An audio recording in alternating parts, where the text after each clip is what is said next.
Hey guys, welcome to Sketch Today. I'm Spencer and I'm excited. We're going to do something a little bit different today. We are going to design and make something for myself, which I know sounds totally selfish or self-centered, but I'm in the constant quest of trying to organize my studio and I had an idea, so I wanted to work on that with you. But before we begin, I want you to hit that subscribe button, turn on alerts, and be sure to come say hi on the socials.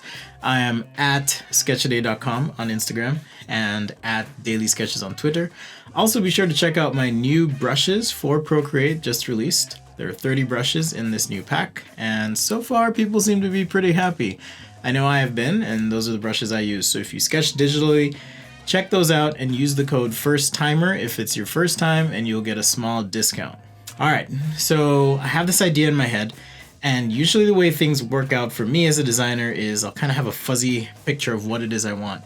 And I've got to just jump to paper to see what that feels like. So I've just got some marker paper with me here, and the first thing I want to do is just kind of work on some orthographics. So I'm thinking of some sort of angled marker storage thing. So this would be from the side view. And so from the front, what we're gonna have is something like this. Okay, I want a base, maybe, possibly, I'm not entirely sure, as well as some way to store these markers. And I'm thinking of just a grid, maybe it's just my favorite 8 tools or so. So that might be an option. We could go with something that has circles as well. That's another option. I guess these would be ellipses since they're on an angled surface. But a lot of times when I'm sketching through just ideas that I know I'm going to take to CAD, meaning a computer-aided design program, and here's my markers and pen sticking out. But a lot of times what I'll do is just sketch in this fashion before going to something that's perhaps a bit higher fidelity or even different scale so that I can understand what it is I'm trying to do. I'm not sure if it's 6 markers or 8, but I do know I want something to kind of collect all my most common used markers and kind of present them in a way on the table surface so I can just easily grab that marker and pull it out when I need to. All right, so maybe this is one concept. I kind of like the idea of 6. I have a small 3D printer, so I don't want to go too big. Maybe I could do a few of these if I need. So I think I'm going to stick with 6. Now the question is, do I have 6 intersecting circles, for example, that form this marker storage solution, or do I go with the squircle form? Those are all questions, all things I have to decide as I work on this. So I'm going to go ahead and sketch a little bit here and see what feels right, and we'll end up picking a design and going from there.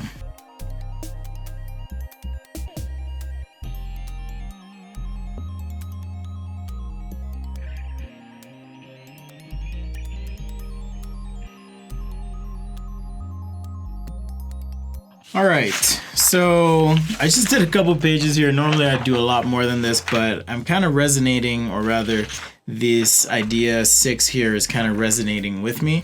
So did a little bit of work to maybe expand on this concept just a little bit. Maybe an accessory tray. I always have little loose knickknacks on the desk anyways as it is. So I thought that might be cool to have some sort of accessory that relates to this product. Now, the next step for me, these I would consider to be personal communication sketches. So they're just quick doodles to kind of cement in my mind the idea, or at least establish the direction I want to go. And so now I'm going to jump into 3D CAD using Fusion 360. That's a program from Autodesk. I like it because they have a hobbyist license if you want.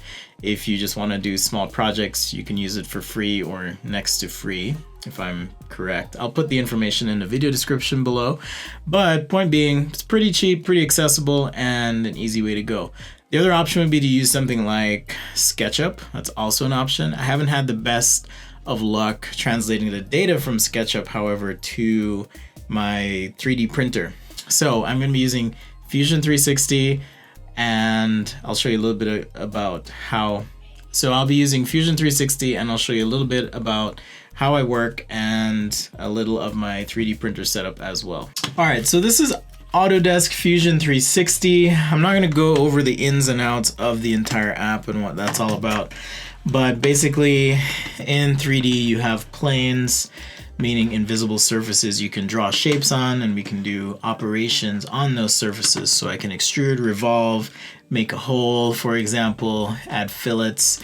I can work in surfaces, but we're gonna work in solids for this exercise in making this marker storage. Now, as I'm doing this, I'm kind of thinking through, okay, how do I really want to do this? I think what I'm going to do here is actually create the shape in Orthographic Views. So the first step is to hit Create Sketch, and now I'm going to pick this plane, which is my top plane.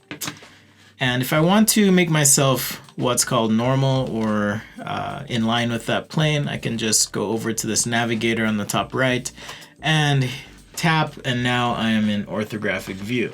So my first step is going to be making this shape. Now, looking at the sketch off to the side here, I have kind of a rectangular shape that is comprised of these cubby holes. Now, I know that each of these cubbies, or these little recesses, is about 19 millimeters, okay? So I have 19 millimeters, plus I need to add wall thicknesses. And for my wall thicknesses, I'm gonna go with about 3 millimeters. Okay, I am 3D printing this. It's not an injection molded part. So I'm gonna go with about 2 or 3 millimeters, plus that's gonna help me save material. Now, as far as the angle of approach for the marker cubbies, I believe my printer will allow me to print 45 degrees off axis and not have to use support material, but more on that later as we design the part. So that being said, we have 1, 2, 3, 4 wall thicknesses. So I need to account for 8 millimeters, okay? And just for easy math, I'm gonna make those holes 20 millimeters. So 8 millimeters plus, which will give us about 2.5 millimeters around. So 8 millimeters plus 60. So about 68 millimeters is what we're looking at. Or if I want to be even more precise, I could do 18 times 3, which would be 54 plus 8. So I'm going to have 62 millimeters overall. Okay, so let's go with that. 62 millimeters overall, 54 millimeters for my gaps. So now I can draw a rectangle, and I'm going to do a center rectangle. So I just click on the center of my coordinate system here, and I'm just going to draw the shape in because I can hit this button that's on my toolbar. It's the 6th one over, sketch dimension. I'm going to click on this, and now I'm going to type in 62. Okay, so that's going to make it 62 millimeters. And as far as the depth goes, again, I have a wall thickness of 2, so 2 plus 2 is 4, plus another 2, 6, plus, let's see, 18 plus 18, 36, 6 plus 36, 42. So I know that I have 42 millimeters overall here for my shape. Now the next thing I want to do is, on this solid, I'm going to go ahead and extrude. Okay, now I could, there's many ways to do this. I like to start with the solid form, so I'm going to go ahead and pivot. If you're using a mouse, it's the shift key on your keyboard plus the depression of the mouse wheel is going to allow you to what's called tumble or orbit in your view. So it's asking me how high I want to make this. Now, the more material I put into this part, the more difficult it's going to be to print. However, I'm going to be cutting this part at an angle, so I'm just going to do something like, let's say, 60 millimeters here. Just hit OK, and now I have a shape that is representative of my overall volume. Now, there are a couple things I need to do here. To start, for example, I'm going to go ahead and round these corners. So I'm just going to click on the corners of this shape, like so. And it's asking me how big a round I want to make. I'm going to go with 10 millimeters. Looking at that, it's a little bit big. So what I can actually do is right click and hit edit feature, and I can change that dimension. Let's go with something like 6 millimeters, and that feels a lot better. Now I'm gonna make note of that, but I can always come back and check as well if I want to make sure that I am kind of hitting the right dimensions there. Now the next step is I'm gonna go ahead and create a cut in this surface. So now I'm going to hit sketch. I'm going to click on this top surface. So now this is where my sketch is being created, and I can offset the perimeter or boundary of my shape. And I'm going to go -2 millimeters. So that's going to give me a wall thickness. And now all I have to do is go to solid, extrude, pick this boundary on the inside. You can see it's highlighted, and if I just drag this all the way through, here under my extrude window it says the operation is now cut. So if I hit OK, now looking at my shape, I now have a cutout shape like so.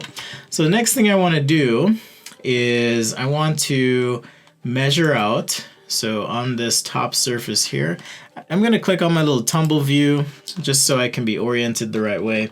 And I want 6 divisions. That's what we accounted for. So let's start with the middle, and we're going to create a sketch again on this surface.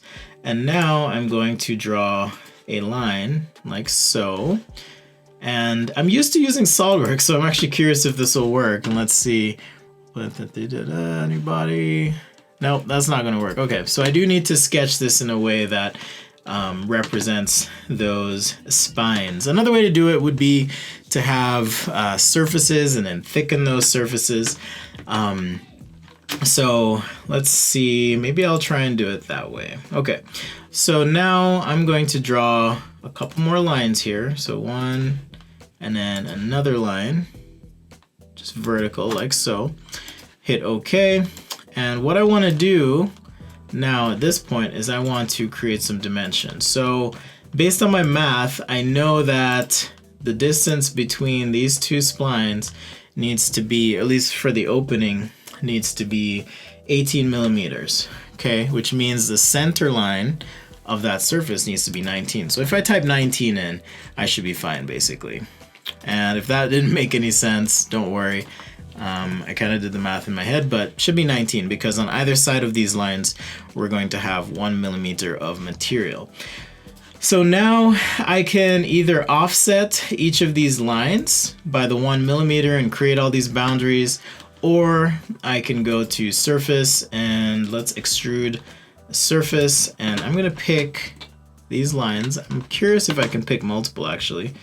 So I'm gonna try and pick multiples of these, and there we go. So now I can extrude, and I'm not too picky about where this terminates, but if I want to end it at the end of the object here, under extent in my control window where it says distance, I'm gonna hit that and then do to object. And it's asking me, okay, what object? So if I pick this, it's now gonna stop my extrude at this point. And I just hit OK. So now under solid, what I wanna do is create thicken. So that's going to take a surface and make it thicker, meaning give it some body. Okay, so I'm going to hit that, and now I'm going to pick, well, let's see, I want to make sure that under faces we pick the right ones here. 1, 2, 3, and for the thickness I'm going to do symmetric, and let's pick 1 millimeter. Okay. And in the preview of the operation, you can see that now we have 1 millimeter of thickness. I'm just gonna hit OK there, and we're looking pretty good. Now, there are rounded corners on the corner of my marker holder here. I get to decide if I want to round the inside as well, and I think I will. I just really want that look. So to do that, I'm gonna hit this fillet command and now pick these corners. So you just have to be careful to pick the corners and not the faces, because that would result in a different look, at least than I'm going after. Now, depending on your file and what you're trying to do, you may want to pick the faces depending on the operation, but again, for my purposes, I am picking these edges. Now, actually, I need to check something because I think, let's see, edit feature. I'm going to edit my thicken. Okay, so the operation said new body, but I actually want it to be join. Okay, so now I hit join, and I knew that it was off because right here there was a line, and really there shouldn't be a line if this is all the same surface. So now I'm going to go back to fillet and pick all of these corners. Now this will be a lot of work, but it's totally worth it because it'll save us time in the long run from having to do this over and over again. Just make sure that you have picked the corners that you want to fillet. Okay, so we're going to pick all of these before we assign our dimension, and that's going to make sure that all of these are grouped in the same operation. Now, with any CAD program, there's a million ways to do something.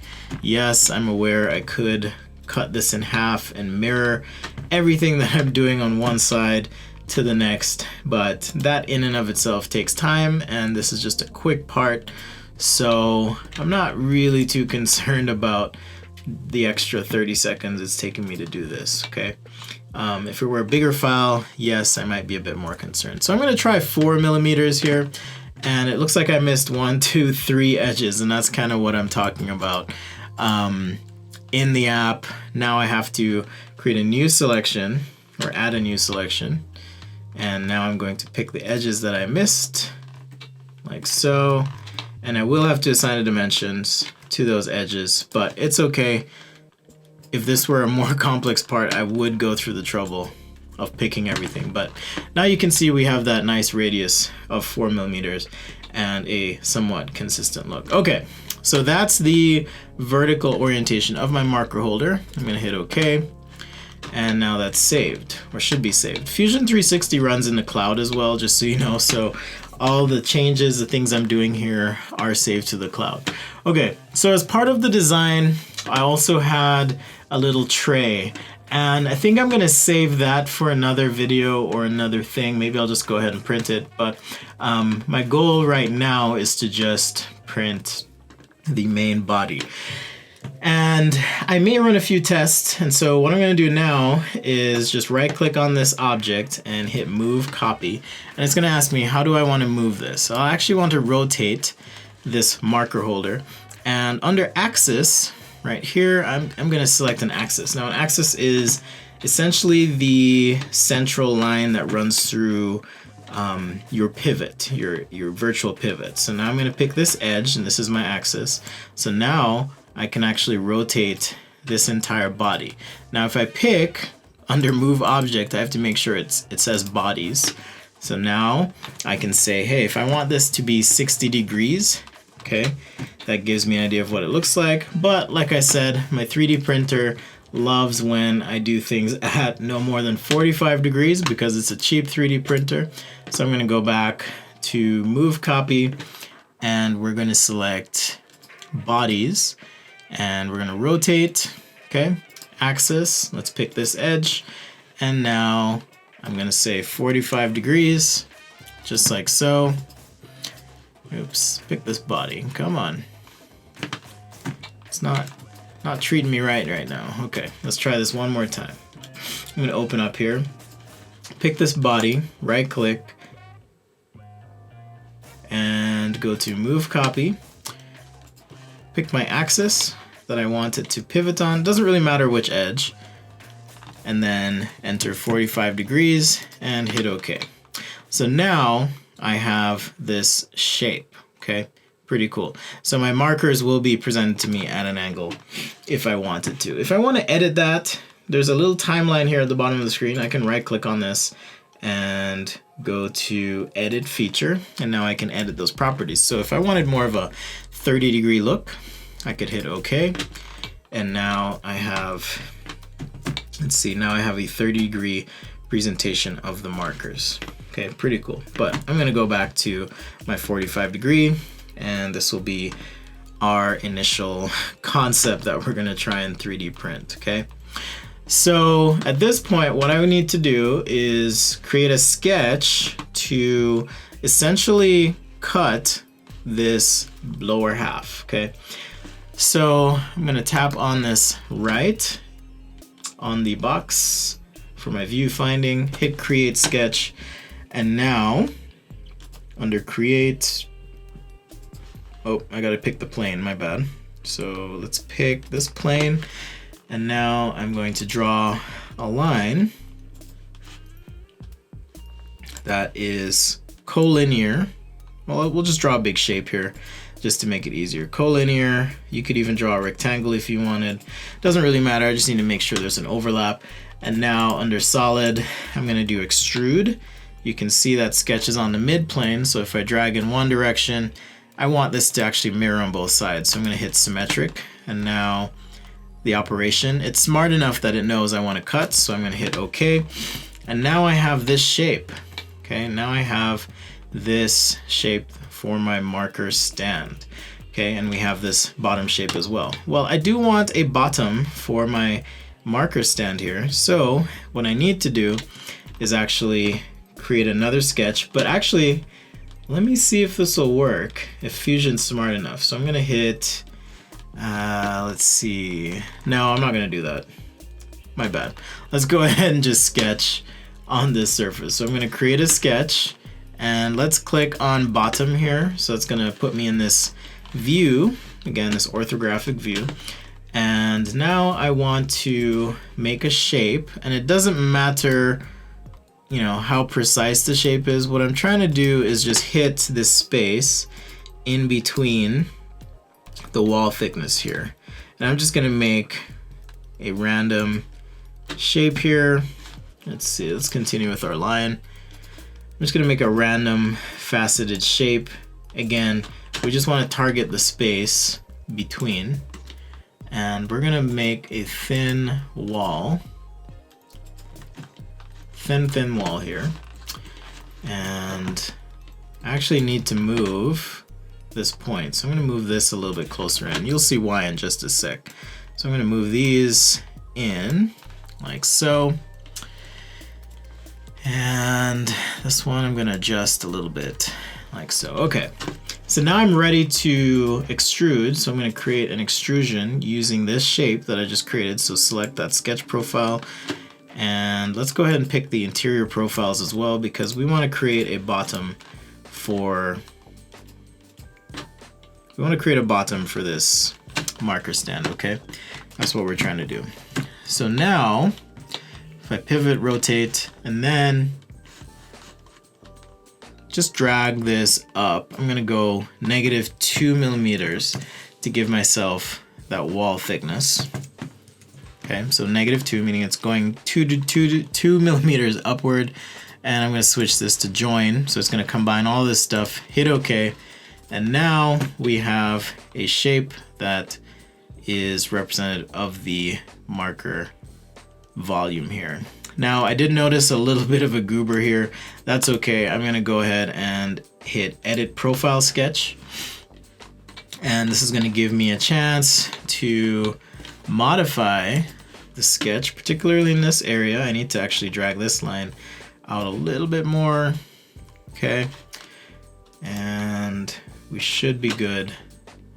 Let's see how that looks on the inside. All right, so now it's all sealed up. If we want to, we can do things like add fillets. So I can pick, actually I'm gonna go ahead and pick the faces because it'll be a lot easier. And then let's go ahead and give ourselves 1 millimeter of a fillet here. Whoa, could not be created. Let's see what the problem is. Let's see, edit feature. Gotta make sure this is on join. Okay, that's on join. Let's try picking the edges instead. Plus we may have a little bit of a gap through there. Sometimes with 3D software it's a little bit picky. There's the gap I was talking about right there and right there. So once again, let's go ahead and refine this sketch profile. So just click on the bottom, and I'm gonna move toward, let's see, okay, front right there. So let's go ahead and modify our profile once again. All right, so we had just a little bit of a gap. Oops, I was on edit feature. I need to do edit sketch right here. So let's edit this sketch. Okay, and now I should be able to just make some tweaks to help this out, okay? The reason is the angle is such that just causing a little bit of problem as I'm trying to round this. I tried to move a little bit quickly with this project, so I just need to make sure that things are clearing and not leaving gaps behind. All right, so now we should be, yep, mostly good to go. We have a tiny gap there.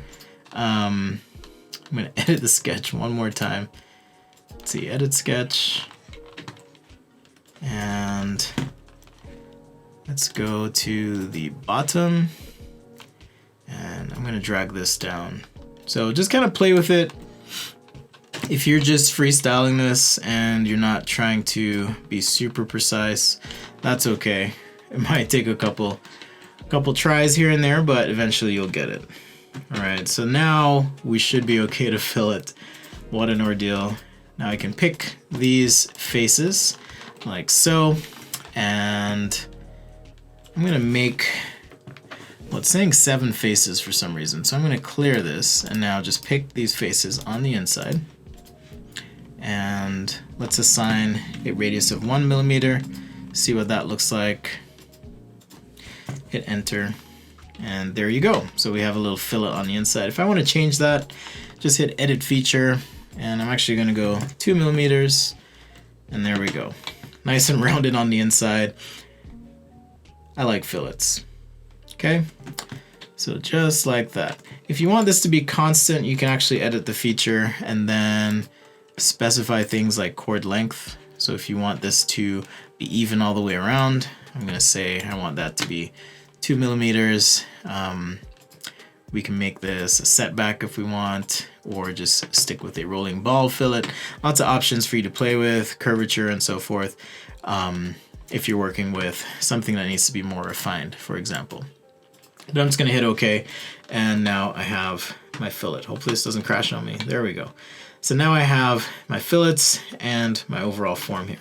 I do want to put a tiny fillet on the bottom, so I'm going to go ahead and fillet this, and let's do 0.5 millimeters. And you can see that's been added all the way around. But once again, I'm going to make sure this is consistent. So I'm going to select chord length, and I want that to be 1 millimeter. So now it's going to be consistent all the way around. And I'll hit OK. Small detail, but I'm just gonna be picky about it and make sure that I get what I want. Okay, on these edges, I do want to leave it somewhat sharp. We'll revisit this form later when we do our accessory tray as a part of the design. So now I need to send this simple thing to the 3D printer. So to do that, I need to, first of all, save my file. So I'm just gonna go File, Save. And let's go ahead and save this as marker holder. Okay, this is all saved in the cloud, so no matter what computer you use, you'll always have access to this. Hit save, and now I want to go File, Export, and under Export, I'm going to change the file type to STL. Now this is a cloud operation, so this is going to take some time, and then it's going to download to my machine, and then I will be able to actually send this to my 3D printer and see how it turns out. It's going to take some time, so now we have this job status window. Once that's done, it's going to download it, and it'll be on my computer, and we'll send it over to the 3D printer. This is my 3D app that I use to input stuff into the printer. So the rectangle here is actually indicative of the bed of the 3D printer. So each 3D printer has a platform that the head of the 3D printer will use to heat the plastic and kind of squirt it out on the platform in a systematic way, building up layer by layer. So I'm going to go to the top here, and we're going to pick File, Load File, and here in my, let's see, my iCloud drive, I have a folder 3D printing. So I'm just going to pick marker holder and hit open. It's going to ask me if I want to put it on the platform. Yes. And now I have the opportunity to move and rotate. This needs to rotate because this is the bottom of the part. And I'm going to rotate in the X axis 90 degrees, just like so. and click on move, and now I'm going to click on platform, which is going to move the part down. So now we have our 3D part here that we can run for the first test to see if this design works. I'm already prepared and anticipating that there might be some problems here because of the angle, but we're just gonna do it and see what happens. So now at this point, I just hit print. I have the opportunity to pick the material type, supports, raft, and so forth. Raft is basically just a bed of plastic that the part is then printed on. So I'm gonna pick ABS because that is the type of plastic I have. And there's also an opportunity to pick some options and so forth, but we'll keep it simple here and just hit OK. It's going to ask me to save this file in G-code. G-code is the code the machine will use to understand how to print this file. So pretty cool here. I can actually pan through the layers and you can kind of see what the printer is going to do over this 3-hour and 57-minute process. Okay. And this is a regular resolution print. I can also do a low resolution, which should take about half as much time. So I think I'll run the low resolution version first, but there's an example of all the slices that you'll see for this part. And when I'm ready, just hit print and it'll send it to my machine where it'll start printing.